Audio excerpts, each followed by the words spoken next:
Bonjour, je suis Laura Baldacchino, actuellement membre scientifique à l'EHEHI à la Casa de Velázquez à Madrid, pour mener à terme un projet de post-doctorat. Et je suis pianiste et médiéviste.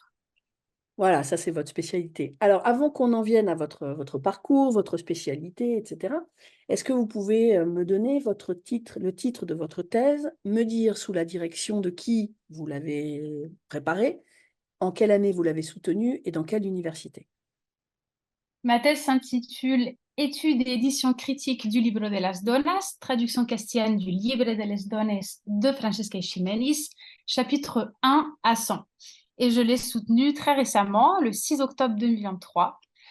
J'ai mené cette thèse sous la codirection de Madame la professeure Hélène Thiolin-Pardo de Sorbonne Université, qui est rattachée au laboratoire CLEA, et Monsieur le professeur Carlos Seuch de l'École normale supérieure de Lyon, qui est rattaché au laboratoire du CIAM UMR 5648.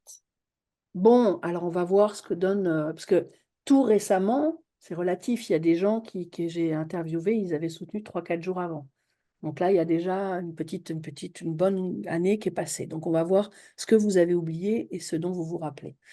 Alors, commençons par votre parcours, et quand vous m'aurez raconté votre parcours, je vous poserai 2 3 questions un peu plus qui sont des curiosités personnelles. Donc d'où vous venez? Vous avez fait quoi? Pourquoi?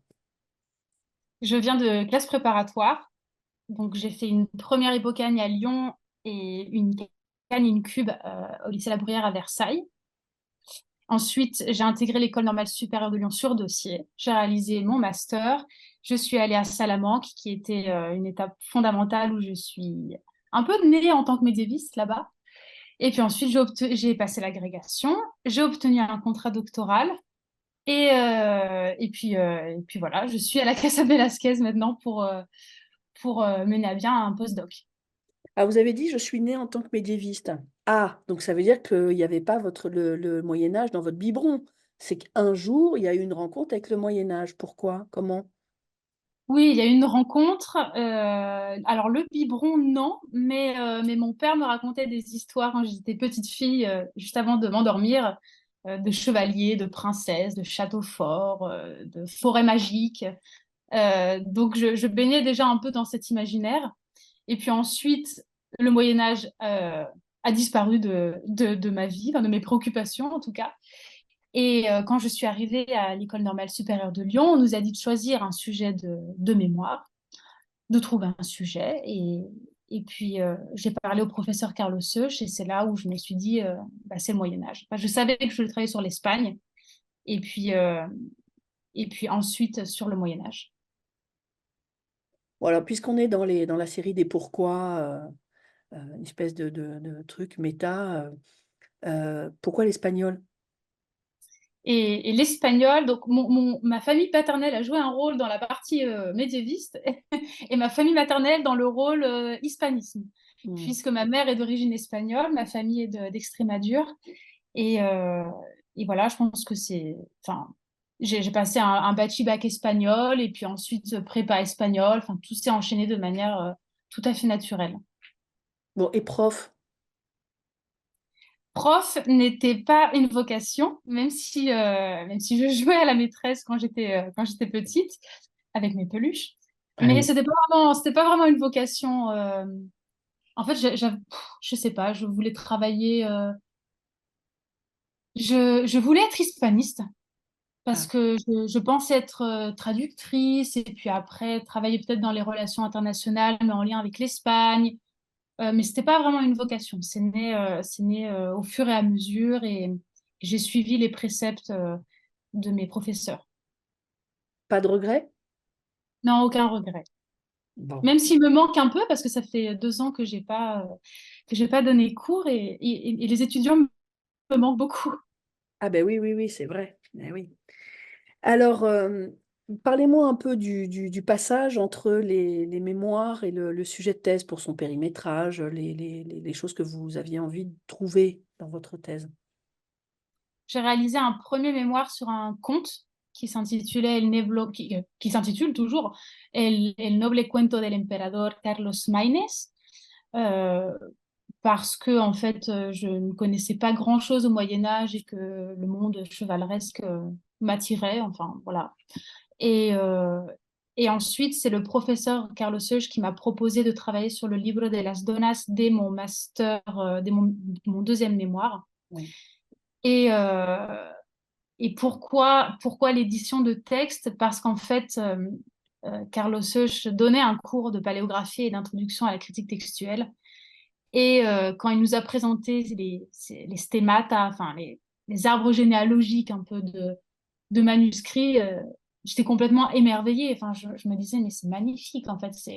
Moi, je veux faire ça, je veux faire des arbres. C'est magnifique. Mais c'est vrai que c'est un gros manuscrit, 396 chapitres. Enfin, c'est vraiment un texte très important. Et à l'issue, enfin, après avoir soutenu mon mémoire, je me suis dit qu'il fallait que je continue pour ma thèse. d'accord.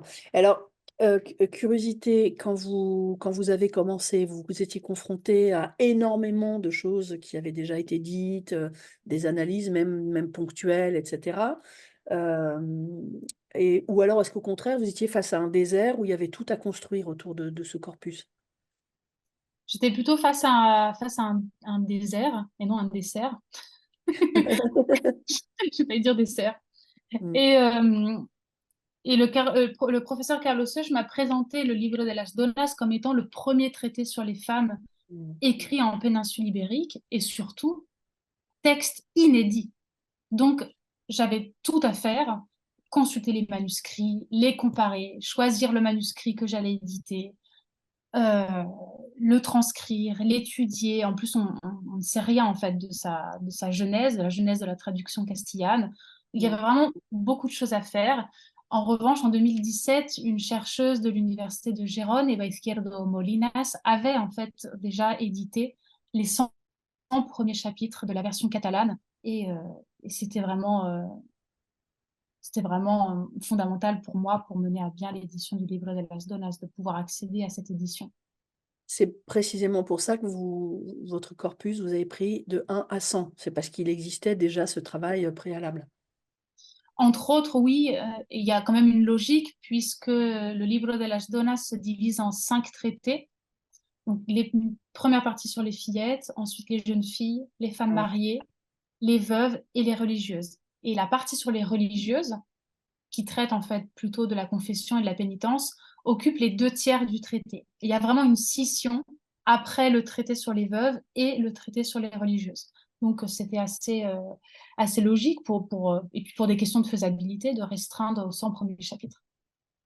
Et d'un point de vue du contenu, ce que vous avez lu, c'est des choses tout à fait attendues une femme, doit faire ceci, pas faire cela, voilà comment il faut les élever et cetera?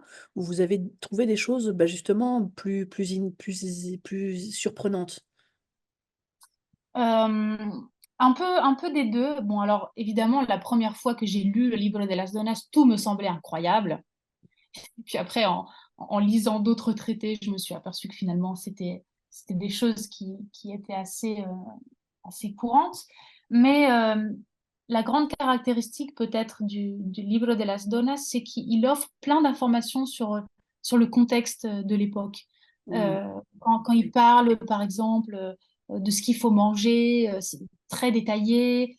Enfin, il y a une richesse contenue dans ce texte assez incroyable.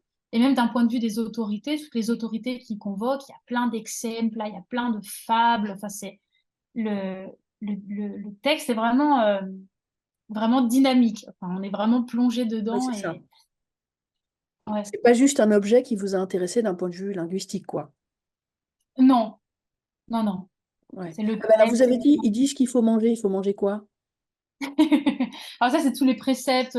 Mais ça, pour le coup, c'est assez courant que les femmes ne doivent pas manger de viande grasse avec de la sauce. Mais ça, Ouais, ouais, c'est pas d'accord. c'est pas une grande nouveauté. Bon. Et est-ce que, évidemment, moi, la question du transfert, de traduction, tout ça, ça m'intéresse énormément. Est-ce que c'est une traduction? Est-ce que c'est une adaptation? Est-ce que c'est une instrumentalisation avec des ajouts? pour produire un effet précis dans un contexte précis, c'est de quelle nature? Le Libro de las Donas, c'est une traduction très fidèle du Livre de las Dones. Donc, d'un point de vue textuel, on n'a pas vraiment de variantes euh, très longues. On n'a pas, par exemple, de suppression de chapitres euh, ou de beaucoup de phénomènes de censure. Par contre, c'est vrai qu'il y a certains copistes qui, notamment celui d'un manuscrit qui est conservé à la bibliothèque du Marquès de Valdecilla de la Complutense à Madrid, qui, de manière un peu, comment dire, qui passe inaperçu, il Mmh. va insérer des éléments textuels pour souligner le propos moralisateur, didactique du texte. Et c'est un phénomène assez particulier. Mais de manière générale, la tradition textuelle est très fidèle au texte catalan. D'un point de vue linguistique, il y a deux phénomènes qu'on observe. En fait, il y a deux groupes de manuscrits qui descendent de deux subarchétypes différents. Donc, le premier, que l'on peut caractériser comme étant un subarchétype oriental, celui-là, il est vraiment très influencé par le catalan, il est très proche de la version catalane. Et le deuxième groupe de manuscrits va plutôt lisser les orientalismes, l'adapter davantage pour le rendre plus intelligible pour un lectorat castillan. Et là, ce copiste là qui a mis son grain de sel, c'est vraiment ponctuel. Donc c'est intéressant, hein, mais je veux dire, c'est ponctuel ou c'est vraiment une marque, importante avec en termes de proportion, je sais pas, 20 30 du d'ajout? Non, c'est vraiment une spécificité du copiste qui intervient Ah, tout au long. tout au long du Libro de las Donas. Mais voilà, c'est le seul copiste de la tradition textuelle castillane qui se permet d'intervenir dans le texte. Et ce copiste, on connaît son identité et donc on comprend à quel type de réseau, et quelle valeur il voulait porter, donc le pourquoi de ce bon, le pourquoi, je pense qu'on le comprend, hein, mais je veux dire, ça venait d'où? La plupart des copistes du Livre de las Donas sont anonymes. On en connaît certains. Bon, on a certains religieux du monastère de Guadalupe, mais lui est anonyme. Par contre, ce qui est vraiment intéressant, coïncidence ou non, on ne sait pas trop, mais ce manuscrit a appartenu au cardinal Cisneros, donc voilà, en lien avec les idées réformatrices du courant franciscain, il y a peut-être quelque chose, il y a peut-être un rapport là que j'espère creuser pour l'édition du Livre de las Donas, mais ce n'est peut-être pas si anodin que ça. Oui, alors, avant que je vous interroge, bon, sur les difficultés que vous avez rencontrées et puis votre direction de thèse, parlez-moi du lien avec le postdoc que vous faites actuellement. Le postdoc que je mène à la Casa de Velázquez cette année consiste à prolonger l'édition, donc à l'étendre aux 396 chapitres. J'ai édité les 100 premiers, mais, euh, mais il faut vraiment l'éditer dans son intégralité, parce que c'est vraiment un texte attendu. C'est un texte qu'on aime citer, mais qu'on ne peut pas vraiment citer, donc en fait on le cite mal. Soit Ouais.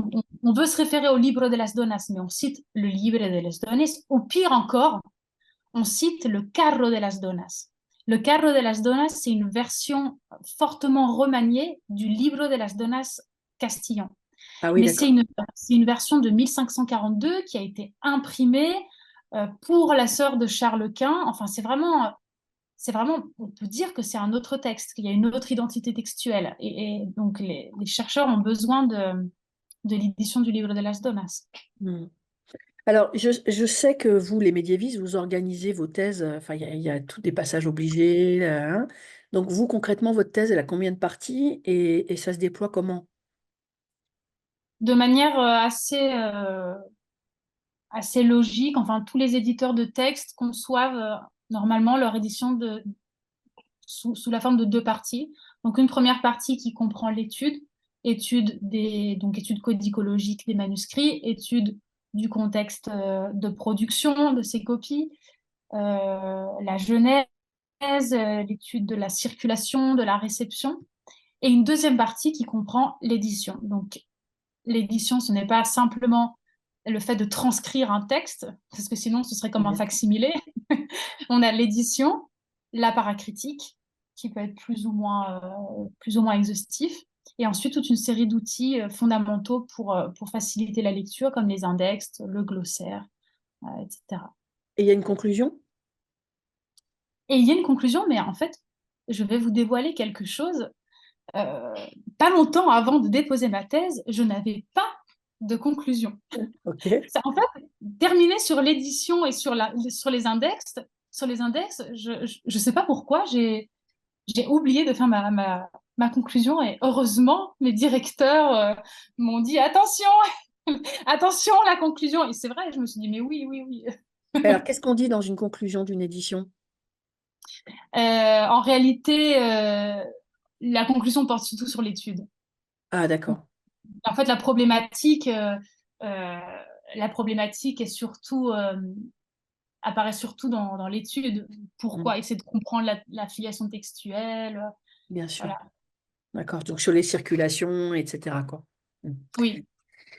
Alors, à part vos deux directeurs, enfin votre directrice et directeur, sur les rôles desquels vous pourrez revenir si vous le souhaitez, est-ce qu'il y a des gens qui ont été importants dans ce parcours? Oui, absolument. D'ailleurs, lors de ma soutenance, j'ai essayé de construire mon discours sur cette notion de lien. En fait, ma thèse n'aurait vraiment pas été possible sans une multitude de personnes, mais je vais citer trois cercles. D'abord, il y a le cercle des médiévistes de Paris, puisque nous nous réunissons tous les lundis après-midi au Colegio d'Espagne. Et c'est un moment intellectuel fort où on peut partager, apprendre, se tromper sans avoir peur. Donc, ça a vraiment été fondamental pour moi. Ensuite, le deuxième cercle, c'est celui de Salamanque. Mm. J'ai eu la chance de pouvoir passer 6 mois d'Erasmus à Salamanque et de participer aux cours de Pedro Cátedra, par exemple. Et, euh, et là-bas, je suis née en tant que médiéviste avec ceux qui sont désormais mes amis et qui sont jeunes docteurs comme moi, et qui font de l'édition de texte. Et puis la Bibliothèque générale historique de Salamanque qui m'a vraiment facilité la consultation des manuscrits. Et le troisième cercle, bien sûr, c'est le cercle de la Casa de Velázquez, puisque j'ai pu terminer ma thèse, donc ma quatrième et dernière année de thèse à la Casa. Et cet environnement, enfin, moi je l'appelle le locus amoenus, la Casa de Velázquez. Autant les membres de la HEHI que les chercheurs du MIAS, les artistes, les directeurs d'études euh, m'ont beaucoup aidé d'un point de vue intellectuel et pédagogique. Et alors, bon, j'imagine que comme tout doctorant, vous avez rencontré des difficultés. Alors, les difficultés spécifiques à vos domaines, on sait bien, l'accès au texte, la constitution du texte, les comparaisons de, bref, tout ce foisonnement qui vous fait votre bonheur. Mais est-ce qu'il y en a d'autres et qui seraient peut-être plus méthodologiques? Et le cas échéant, comment vous avez fait pour les dépasser? Hein, il y a je pourrais mentionner plusieurs difficultés. Euh, et d'abord, une difficulté qui est liée au contexte de rédaction de la thèse, qui était le Covid, Ah oui. puisque, puisque nous étions vraiment isolés et loin de nos sources. Donc, on a dû réapprendre un peu à... En fait, c'était compliqué parce qu'on avait besoin de sources, de consulter, d'aller en bibliothèque et en même temps être toujours limité ou de trouver d'autres manières. Mais oui. Personnellement, c'est vrai que c'était une difficulté, mais je m'en suis quand même bien sortie, dans le sens où j'ai pas vraiment perdu de temps à réorienter mon travail en fonction du contexte. C'est-à-dire que j'ai passé ce moment-là à faire mon apparat critique. Donc, je savais que ça allait me prendre beaucoup de temps. Mm. Donc, j'en ai profité pour faire l'apparat critique et pas avoir besoin de consulter, de me rendre en bibliothèque. Et d'un point de vue méthodologique, alors, je me rappelle de mails envoyés à mes chers directeurs en plein moment de crise d'angoisse ou même à mon comité de suivi. Parce que je ne les ai pas mentionnés, mais les deux membres de mon comité de suivi ont vraiment été très, très importants pour moi. C'est Madame la professeure Corinne Mancé-Caster et Madame la professeure Patricia Rochefort-Zuili, qui, lors de mes comités de suivi, m'ont vu parfois complètement paniquée par rapport à la notion de variante. Mm. C'est une notion qui m'a posé beaucoup de problèmes et qui continue à m'intéresser. Enfin, je réfléchis tout le temps à ce concept. Mais En fait, pendant cette période de confinement, j'ai réalisé un appareil critique très, très, très exhaustif. C'est-à-dire que j'ai recensé la moindre variante Mm. dans un document qui finalement faisait 400 pages Word. Et je me suis dit, à la fin, mais personne va dire ça, c'est indigeste, c'est vertigineux, c'est pas possible. Et donc la question des variantes et surtout de devoir enlever du texte, enlever des variantes pour faire un apparat critique qui soit pas exhaustif, mais enfin, c'était vraiment une angoisse. Et puis la peur de décevoir aussi certains lecteurs. J'avais peur de décevoir nos collègues linguistes en supprimant un possessif articulé.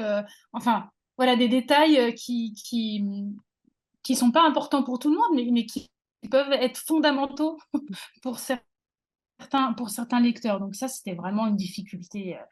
Ouais, c'était la plus grande difficulté méthodologique. Et alors cette conclue qui est arrivée à la fin, qui avait été oubliée, vous avez eu du mal à l'écrire ou ça a été, bah, voilà, je me suis mise devant mon ordi et plat parce que je savais ce que je voulais dire, quoi? Non, j'ai pas eu de mal à l'écrire et puis j'avais pas beaucoup de temps en fait. J'ai pas eu le temps vraiment de réfléchir à cette conclusion, mais elle s'est présentée de manière assez naturelle, rapide.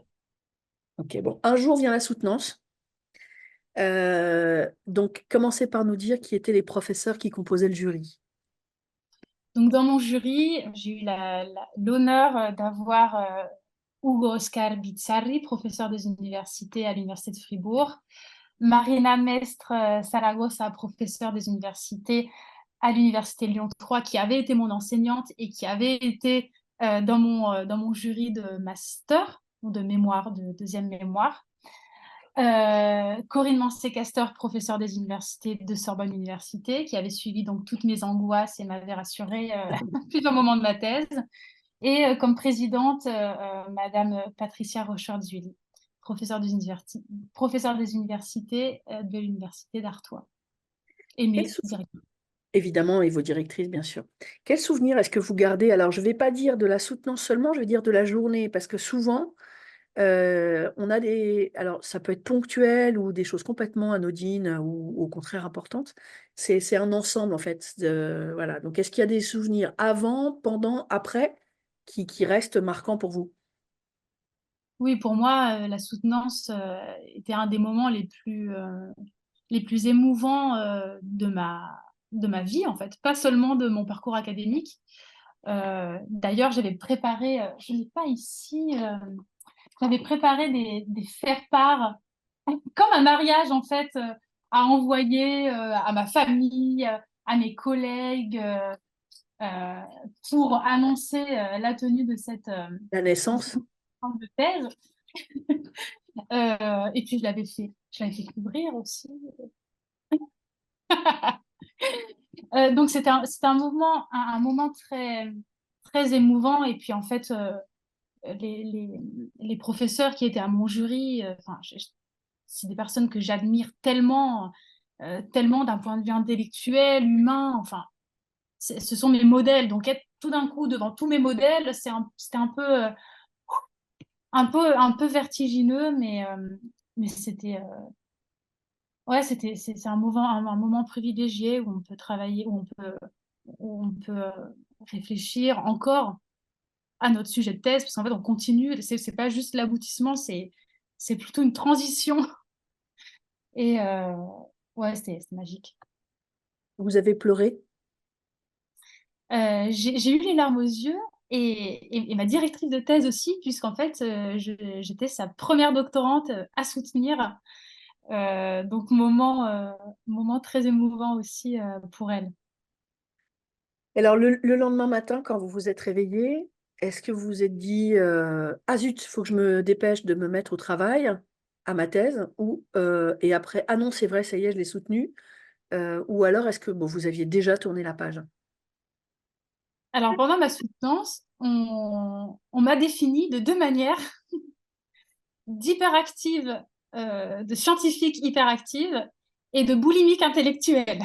Bon, Donc, comment dire que je me suis réveillée et tout de suite, je me suis mise à travailler l'édition des chapitres, chapitre après. 101, 102, tout de suite. Non, il n'y a pas eu Il n'y a pas eu de transition et au contraire, en fait, j'ai écrit plusieurs articles. Enfin, il y avait ce moment on est à un moment de notre vie où intellectuel où on a envie de faire plein de choses. Enfin, pour moi, c'est comme ça que je l'ai vécu. J'avais envie de faire plein de choses, d'aller à plein de colloques, de soumettre des articles, d'éditer. Enfin, ouais, non, je me suis pas arrêtée.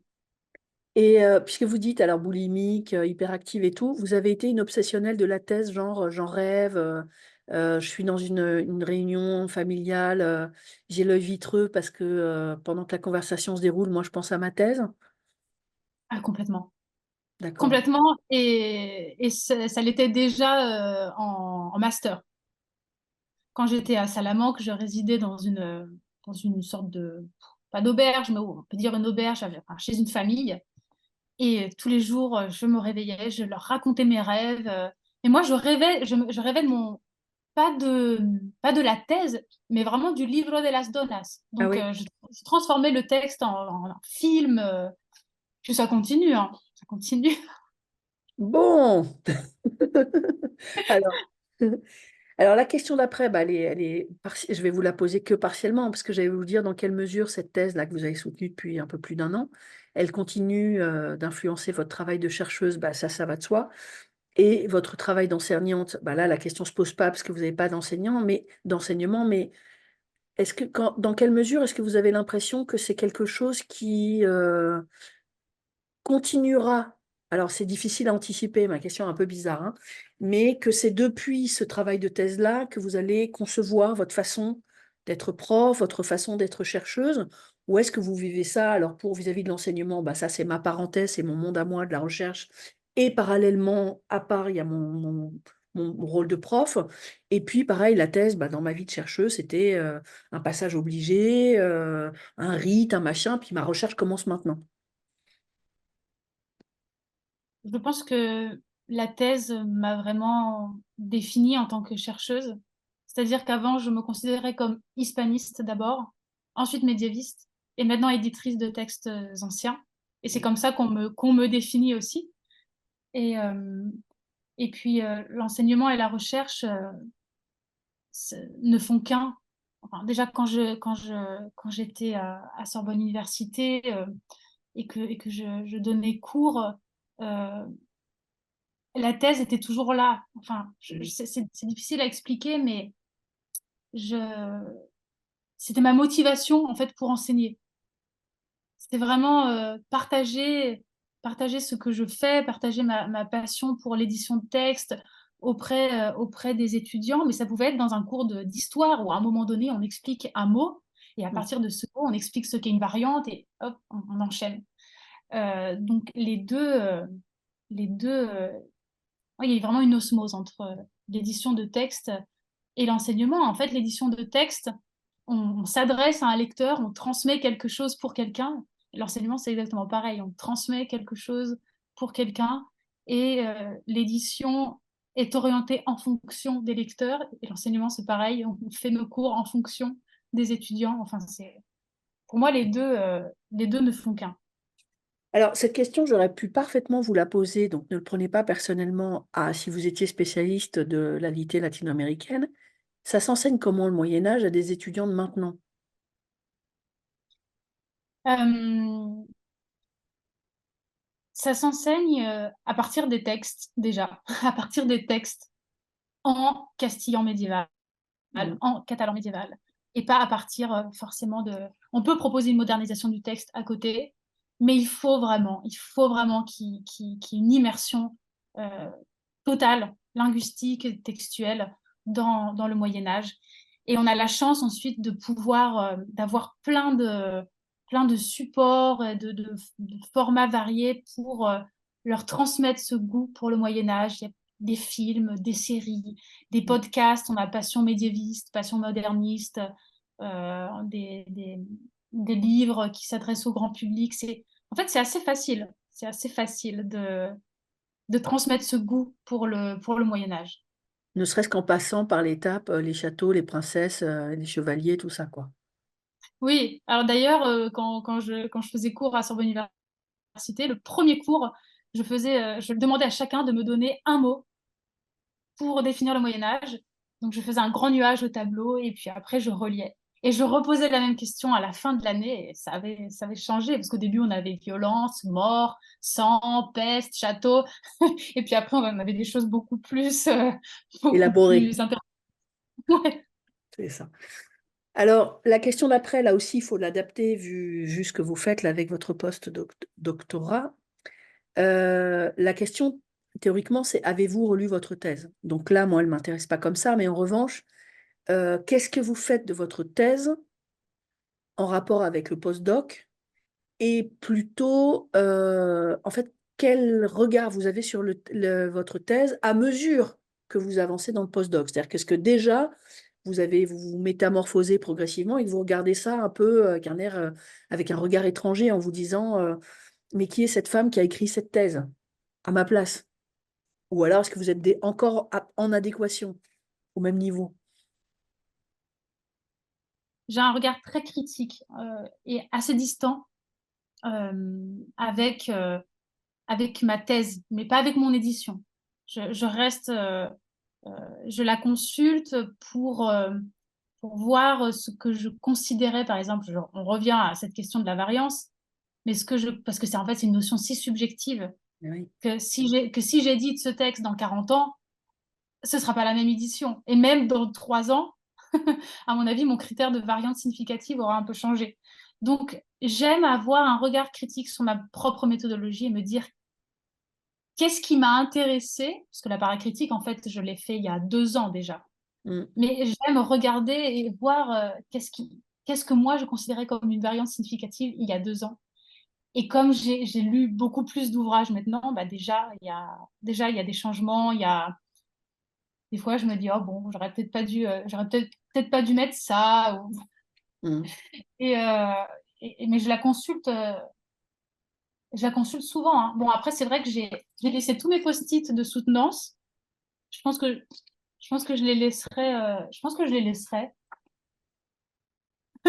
Et, mais ouais, je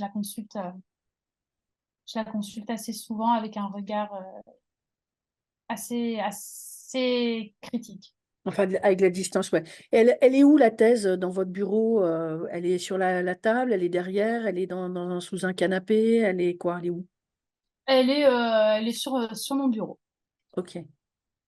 Ah, Elle est pas très loin. mais vous n'hésitez pas à poser une tasse de café dessus ou au contraire, oh là, mon Dieu, une Ah tasse, non, pas possible. Non, ah non, non, non. d'accord. C'est quand même Non, encore quelque chose de sacré, quoi. oui, mais je consulte la version, enfin le Numérique. PDF. Je consulte très rarement en fait la thèse comme ça, imprimée. Ok, donc, mais il n'y a quand même pas de fétichisme de la thèse. Vous la caressez pas en disant mon bébé, tout ça, tout ça. Non, non. D'accord. Bon, ok. Elle est là, mais elle dort, mais je la vois de temps en temps. Voilà, vous vous croisez dans le bureau. Alors, quels sont les conseils que vous donnez ou que vous donneriez à de jeunes doctorants? Il y a plusieurs conseils que je donnerais, mais je crois que le plus important, pour un doctorant médiéviste peut-être Hmm. encore plus, c'est de prendre le temps. Et c'est quelque chose qu'on n'a pas l'habitude de faire. De prendre le temps, alors ça peut sembler un peu compliqué, parce que maintenant on nous dit de faire une thèse en 3 ans, mais en fait c'est vraiment fondamental de bien poser les choses, de bien réfléchir à ce qu'on écrit et de ne pas aller trop vite, de ne pas se laisser emporter. Moi, je me laisse beaucoup emporter parce que je suis comme ça, je suis un peu, voilà. Mais c'est vraiment important d'avoir un regard critique sur ce qu'on fait. euh, et, euh, et en fait, ce sera fondamental après pour la publication de la thèse. Nous, on nous a donné un conseil à la Casa de Velázquez. C'est Véronique Gilles de Lalonde, directrice du service de publication de la CASA, qui nous a donné ce conseil et j'aimerais le redonner. C'est de penser sa thèse en vue de la publication.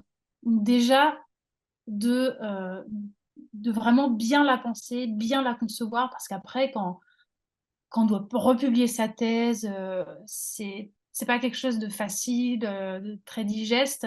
Et si on pense déjà bien les choses et qu'on va voir certaines maisons d'édition, enfin si on a la chance, c'est vrai que nous à la CASA, on a la chance de pouvoir frapper à la porte et de parler avec le service de publication. Mais je pense que c'est assez important et on ne nous le dit pas souvent. En tout cas, moi, on ne me l'avait pas dit avant. Donc C'est voilà, vrai. prendre le temps et de penser après à la publication. Alors, pour finir, est-ce que vous pouvez ouvrir la bête là, sur votre droite, le bébé, et nous lire la première phrase de l'introduction? Donc, alors, s'il y a des citations en exergue, vous pouvez les lire, mais ça ne vous dispensera pas de lire votre première phrase à vous. Et ce que je voudrais, c'est que vous m'en fassiez un commentaire rétrospectif. Qu'est-ce que vous en pensez? Est-ce que, bah, si c'était à refaire, vous réécririez la même chose? Ou est-ce que vous dites, c'était purement informatif, c'était scolaire, c'était ridicule? Parce que c'est à peu près toutes les réactions que j'ai eues sur la première phrase. Donc, vous avez une large palette de réactions possibles. Alors, je vais lire la première phrase du premier volume de l'étude. Bien. Euh, mais la première phrase du deuxième volume elle est pas incroyable. Enfin, du premier volume non plus, hein. C'est vraiment la première phrase, hein, de l'avant-propos même. C'est une citation, enfin en partie. Le Livre de les Dones, composé en 1396 par Francesca Ximenis, et le Livre de las Donas, traduction castillane anonyme de la première partie du XVe siècle, et là la citation commence, marque dans la péninsule ibérique la fin d'une longue période durant laquelle aucun texte spécifiquement destiné à l'éducation des femmes n'a été produit. Et c'est une citation de Femmes et éducation en Espagne à l'aube des temps modernes, la thèse de Cécile Codet. Et cette première phrase est importante parce que c'est un peu grâce à Cécile Codet aussi que je travaille sur le Livre de las Donas. Elle avait réalisé sa thèse sous la direction du professeur Carlos Eusch. Elle avait déjà abordé un peu le Livre de las Donas, qui était inédit. Et, euh, et ensuite, Carlos Eusch m'a proposé d'approfondir et de proposer une édition de ce texte. Donc c'est une citation qui, qui reflète vraiment mon début. C'est le début de thèse, mais dans tous les sens, début de thèse et début du doctorat. Vous mettiez dans les pas d'eux. Voilà. Et Et la phrase du deuxième volume, alors? ouais. Alors, elle est très courte, elle est pas incroyable, hein. Alors, le témoin K, on aime bien mettre des petits sigles au manuscrit pour les différencier, sinon c'est impossible. Oui. Le témoin K est celui que nous choisissons pour l'édition critique du Libro de las Donas. Une fois la collatio réalisée et le stemma codicum établi, nous avons dû choisir la copie la plus proche de l'archétype castillan. Donc c'est une première phrase qui est très exotique, très travail d'édition de texte, mais en fait on a mes trois obsessions là-dedans. Donc la collatio, le travail de comparaison des variantes, le stemma codicum, donc l'arbre généalogique de la tradition textuelle castillane, et la notion et l'archétype castillan. Alors, je remarque que vous avez dit nous et pas je. Vous vous êtes même pas posé la question ou c'est un choix? Le cas échéant, pourquoi? Dans cette phrase, Mm. enfin, dans ma thèse, non, pour être tout à fait honnête, je n'arrêtais pas d'alterner entre le je et le nous. Donc, ma directrice de thèse m'a dit non, Laura, il faudrait peut-être harmoniser un peu ce choix. Euh, mais en fait, ça aurait été intéressant de comparer à quel moment je dis je et à quel moment je dis nous. Ah bah oui, Je n'ai pas gardé cette version de thèse. Mais non, après, c'était plutôt académique. C'est un nous plutôt. voilà, d'accord. Bon. En même temps, comme on voit qu'il y a une vraie implication, j'ai presque envie de dire intime, dans votre corpus, votre façon de travailler, je me disais, c'était pas complètement foufou de se dire que vous étiez passé par le jeu, quoi. Oui, Voilà. Eh ben, écoutez, je vous remercie beaucoup, beaucoup pour cet entretien, d'avoir participé au projet Ma Thèse, et puis bah, je vous souhaite une bonne continuation pour votre postdoc. merci beaucoup.